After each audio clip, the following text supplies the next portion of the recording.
Clergy,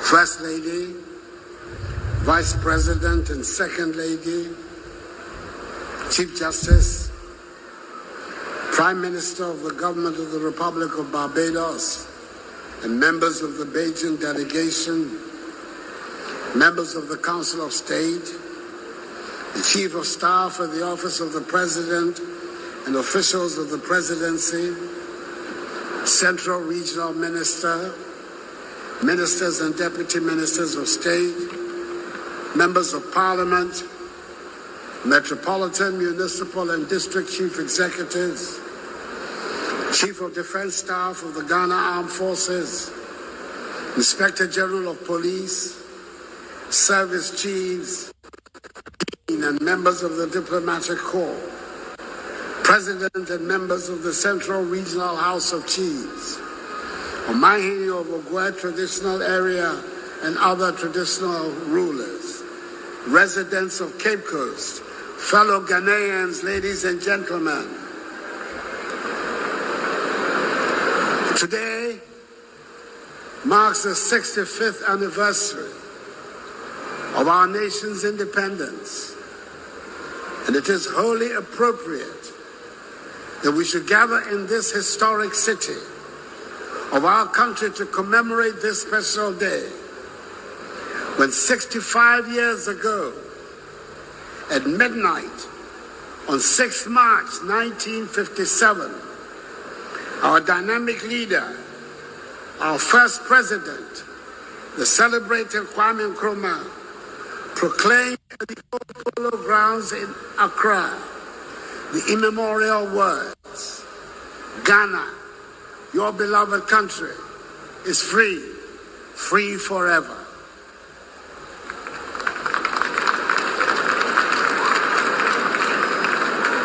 I must at the outset thank the children from the schools drawn from across the municipality for their excellent march, the cultural troops for their magnificent performance, which has showcased many of the best elements of Ghanaian culture, and the officers, men and women of the Ghana Armed Forces, the Ghana Police Service and the other security services for their splendid display of order, pomp and pageantry.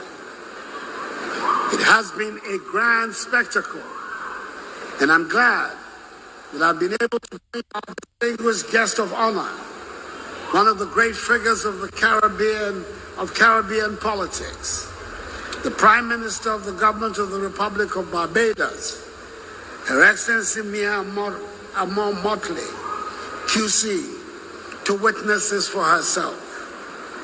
Madam, this is your second visit to Ghana in 3 years, and I say once again, a big warm akwaba, our word of welcome to you and to your delegation.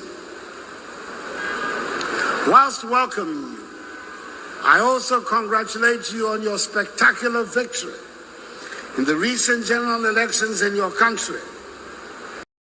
Second time, your party leadership swept all 30 feet of your legislature.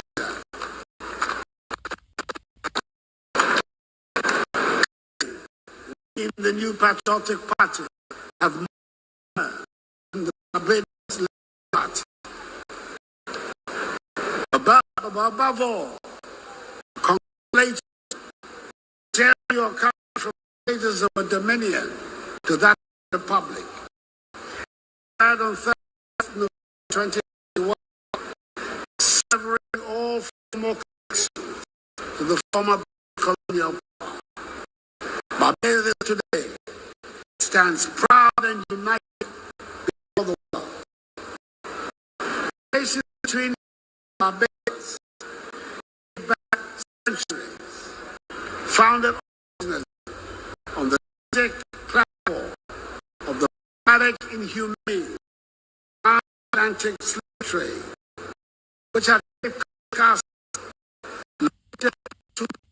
here as convicts. 400 years later,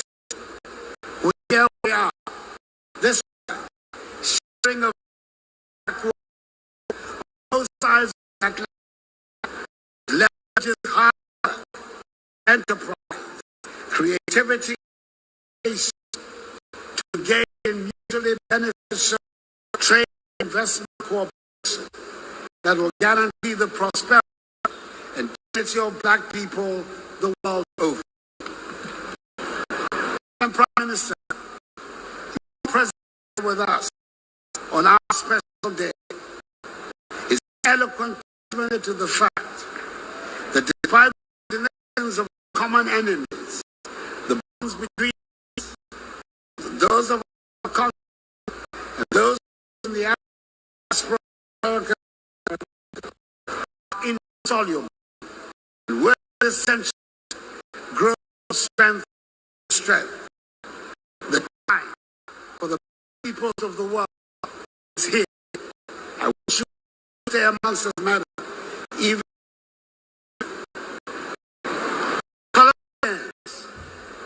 before the outbreak of COVID-19, the Independence Day celebrations out of Accra in 2019 to Tale, capital of the region, and in 2020 to Kumasi, capital of the Ashanti region.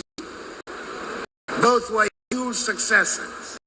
However, because of the rising numbers of COVID infections last year, the celebration was held virtually, first in our history. By the grace of Almighty God, the management of the pandemic by government, we currently have a very low active case count, which has permitted these celebrations to take place in where there has been a captivating event, and I'm very happy to be here. And great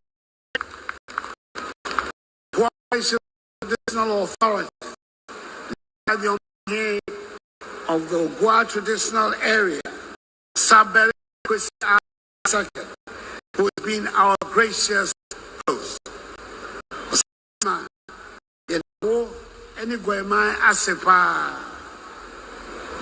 Cape Coast was once the administrative capital of the then colonial Gold Coast. The first Supreme Court was sited in Cape Coast. The first people to gain formal education in our country came from Cape Coast. It is the home of the first primary school, the Philip Kwaku School, established in the 18th century in 1776. It is the home of the first girls' secondary school, Wesley Girls High School, established in 1836. And is the home of the first boys' secondary school, Infansipim School, established 40 years later in 1876. Subsequently, many renowned secondary schools were established in Cape Coast. I doubt if there exists anywhere else in the world a town that has the same concentration of top secondary schools as there is in Cape Coast. Indeed, it's not for nothing that Cape Coast is rightly described as the Athens of Africa. Today is a celebration of our nation's independence, and one region that has epitomized both our association with colonial rule and the ensuing struggle to liberate ourselves from its yoke is the Central region. Indeed, the Portuguese, the earliest Europeans to visit us, first arrived in the Gold Coast in the 15th century, setting up shop in Cape Coast. The years that followed witnessed battles for control of Cape Coast, with the Swedes and the British finally taking over the territory. What ensued in the aftermath of this takeover was the transformation of Cape Coast into the place where our resources, human and natural, were transported. Through the forts and castles dotted along this coastline, our ancestors were sold into slavery in faraway lands and were forcibly engaged. Inevitable that the first momentous steps towards the making of modern independent Ghana began here in Cape Coast in 1897, when the great Ghanaian patriots Jacob Say, J.B. Brown, Joseph Casely Hayford, John Mensah Saba, and their colleagues assembled in the Aborigines Rights Protection Society, situated and managed through their determination and advocacy to mobilize public opinion to resist the takeover of our lands by the greedy hands of British imperialism in the Crown Lands Protection Bill, thereby helping us to maintain control of our lands and insulating us from the fate of the sequestration of lands that occurred in southern and eastern Africa, with such unhappy consequences for the indigenous peoples that reverberate till today. Exactly 50 years to the day after the inauguration of the Aborigines Rights Protection Society, on 4th August 1947, the United Gold Coast Convention, UGCC of blessed memory, the nation's first political party, was born in Salt, 50 kilometers from here, to spearhead the battle for freedom and independence. 4 months later, in December 1947, Kwame Nkrumah, soon to assume the leadership of the nationalist movement, returned home upon invitation from his decade-long sojourn abroad to join the convention and take up his responsibilities as its General Secretary. 6 months after the launching of the UGCC, the senseless Christians War crossroads shootings and killings on 28 February 1948 by the colonial police of Sergeant Ajete, Corporal Atipo, and Private Odate Lamte, who were part of a group of unarmed ex-servicemen marching peacefully to present their grievances to the colonial governor, provoked the wrath of the nation, resulted in countrywide riots, and deepened immeasurably the demand for the independence of our nation. This led to the arrest by the colonial authorities of the UGCC leaders, Joseph Boachi Dankwa, Emmanuel Obechebi Lamte, Edward Akufo-Addo, Ebenezer Akwaje, William Ofori-Atta, Kwame Nkrumah, the legendary Big Six, who were held responsible for the riots, and to the institution of the Watson Commission to investigate the circumstances of the riots. The recommendations of the Watson Commission to the British Labour government of Prime Minister Clement Attlee helped construct the path for the attainment of independence.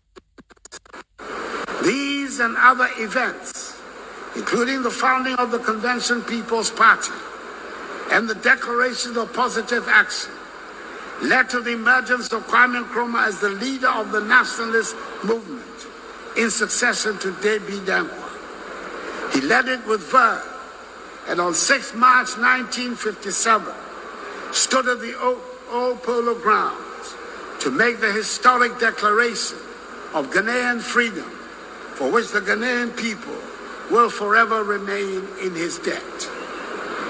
I've recounted a short but significant portion of our nation's history and the journey towards independence to reinforce the importance of the theme of this year's celebration: working together, bouncing back together. This theme imposes a duty on all of us to embrace the essence of what it means to be a Ghanaian and to love Ghana. Our forebears worked together with the belief that Ghana, once free and independent, could make her own unique contribution to the growth of world civilization and be able to generate wealth and prosperity for the masses of her people. They put away ethnic, political and religious affiliations, and came together to work for the liberation of the Gold Coast from colonial and imperial domination.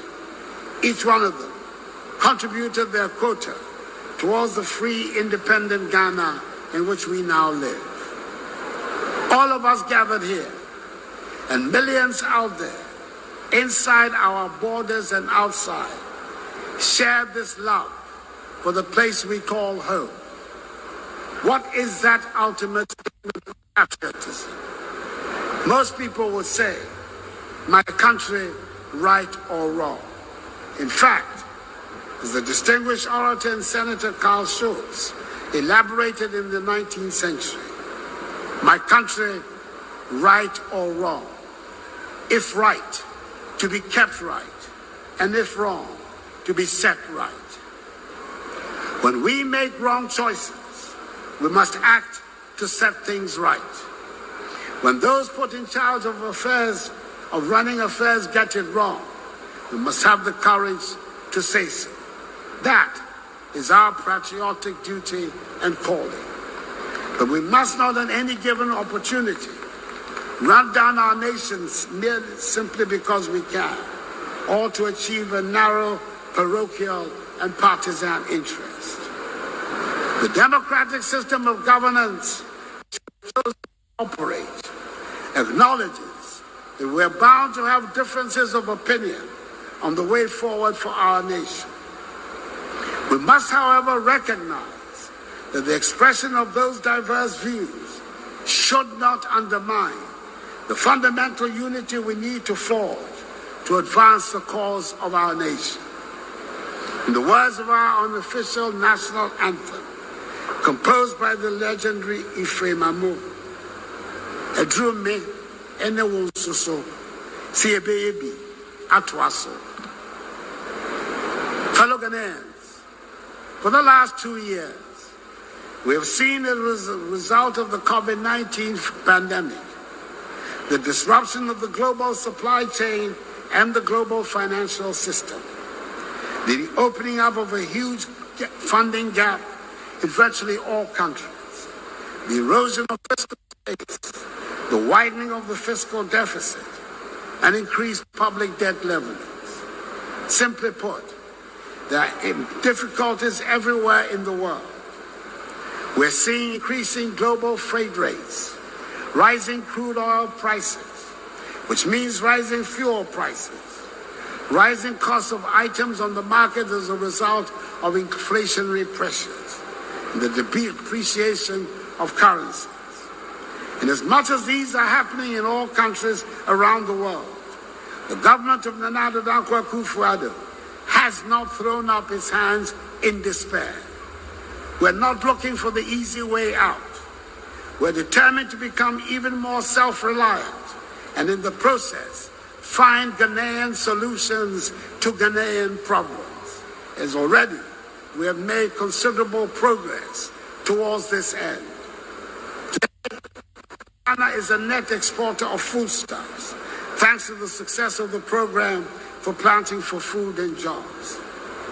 Free senior high school is ensuring money, or the lack of it, is no longer a barrier towards the attainment of a minimum of senior high school education for every Ghanaian child, an important tool for the development of our nation. We are processing more of our cocoa in Ghana than at any other time in our history. The One District, One Factory initiative, which has seen the ongoing construction of 278 factories across the country, 106 completed, is part of the foundation on which we're building a comprehensive industrialization program, inspired by the development of strategic anchor industries, such as the emerging automobile industry and the coordinating exploitation of our bauxite and iron resources. We have opened up this country through the constructions of roads more than any other government has in the history of the Fourth Republic. Our efforts at digitization are improving transparency, accountability, and efficiency in the public sector, and helping to accelerate the growth of our economy. Fellow Ghanaians, these and more are what we have used tax revenues for over the last 5 years. In all your communities, villages, towns, constituencies, and regions, you've seen your taxes at work, whether it is the construction of a classroom block, a clinic, a small town water facility, a factory, or a road. And we will continue down this path. I will not renege on my pledge to help create a progressive and prosperous Ghana. I, however, cannot do this alone. I need the backing of each and every one of you if we are to bounce back together and build a Ghana beyond aid. There is one matter of overriding significance which we can no longer ignore. That is the pressing need to increase dramatically our domestic resource mobilization and reduce and eliminate our dependence on foreign savings. Today, there's no question but that the most important thing on most people's minds is the need for accelerated national development to improve living standards and generate jobs for the mass of the people, especially the youth. On that question, we are all agreed. However, not everyone is ready to take the next step to the recognition that accelerated national development can best take place with a considerable increase in revenue mobilization. And very few will then take the next further step to accept that revenue mobilization will happen principally through taxation. In our society, we have unfortunately not yet reached the stage of universal acceptance of taxation as a matter of public good. But truth be told, our tax to GDP ratio of 12.2% compares unfavorably with our peers the world over. Less than 10% of the Ghanaian population, i.e. 2.4 million people, carry the direct tax burden of 0.8 million people. The Asian tigers whom we envy and emulate and want to emulate finance their rapid development from their own savings. We need to do the same and alter our fiscal profile. We must move Ghana to a situation beyond aid. That is a Ghana which is no longer dependent on the benevolence or charity of foreign taxpayers and donors for the management of our public finances. It is doable. We want to transform Ghana into a world-class economic hub which will benefit every single Ghanaian. On this day, when we're gathered to celebrate 65 years of freedom and independence, let us continue to pay homage to those who dare to dream of a diverse nation made up of different peoples. And let us continue to give praise, as we should, to those who made huge sacrifices to make possible 6 March 1957. Above all, let us guard jealously the peace and stability we are enjoying. There are some restless spirits amongst us who, seeking to exploit the current difficulties confronting the nation, claim to have lost confidence in our democratic system to effect a peaceful constitutional change in the governance of our state. Either the absence of faith in the prospects of a democratic alternative to the current government, or their impatience to wield executive authority are the factors driving their appetite for the shortcut of military intervention.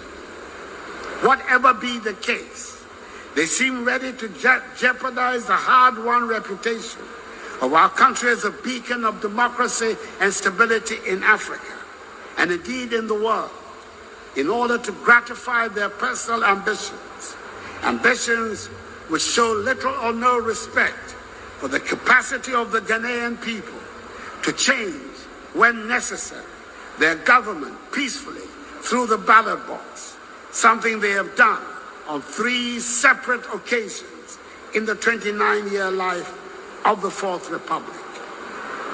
The great majority of us who are committed to democratic values and democratic institutions will continue to resist the claims of these adventurers and employ all legitimate means in democracy to maintain our free, open system of governance, which is respectful of human rights, the rule of law, and the principles of democratic accountability. Ghana deserves to put the initial decades of perhaps understandable turbulence and instability in her history firmly behind her, to enable the development of our nation to proceed in conditions of freedom, order, peace, and stability, which have been the happy hallmarks of the Fourth Republic. West Africa is also currently faced with a worsening security situation in the Sahel, with recurring terrorist attacks which are moving gradually southwards in the region towards the coastal states. All our efforts at transforming the Ghanaian economy and putting our nation onto the path of progress and prosperity will be rendered futile if we are unable to secure our borders and give you, the Ghanaian people, the serenity to go about your daily activities in an atmosphere of peace and security. Hence, the necessity of bolstering the capacity of our security services, a goal which has to be achieved.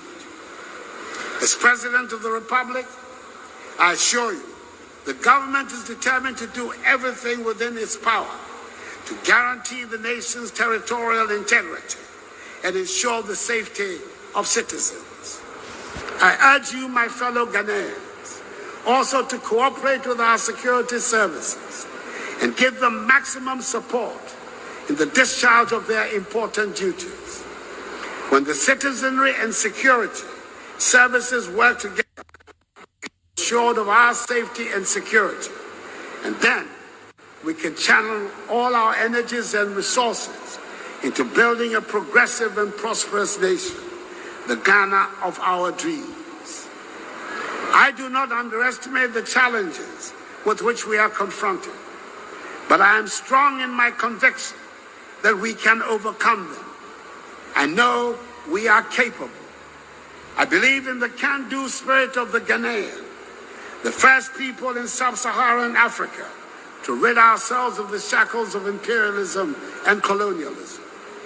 Ours is a bright future, and I'm confident that the years ahead of Mother Ghana will be great.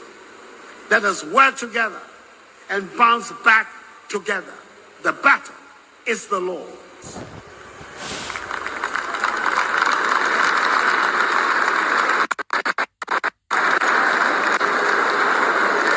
In conclusion, let me announce to the good people of Cape Coast that in commemoration of this occasion, government has decided to rehabilitate in full the Philip Kwaku Boys School, the first primary school in our country, as its anniversary gift to Cape Coast.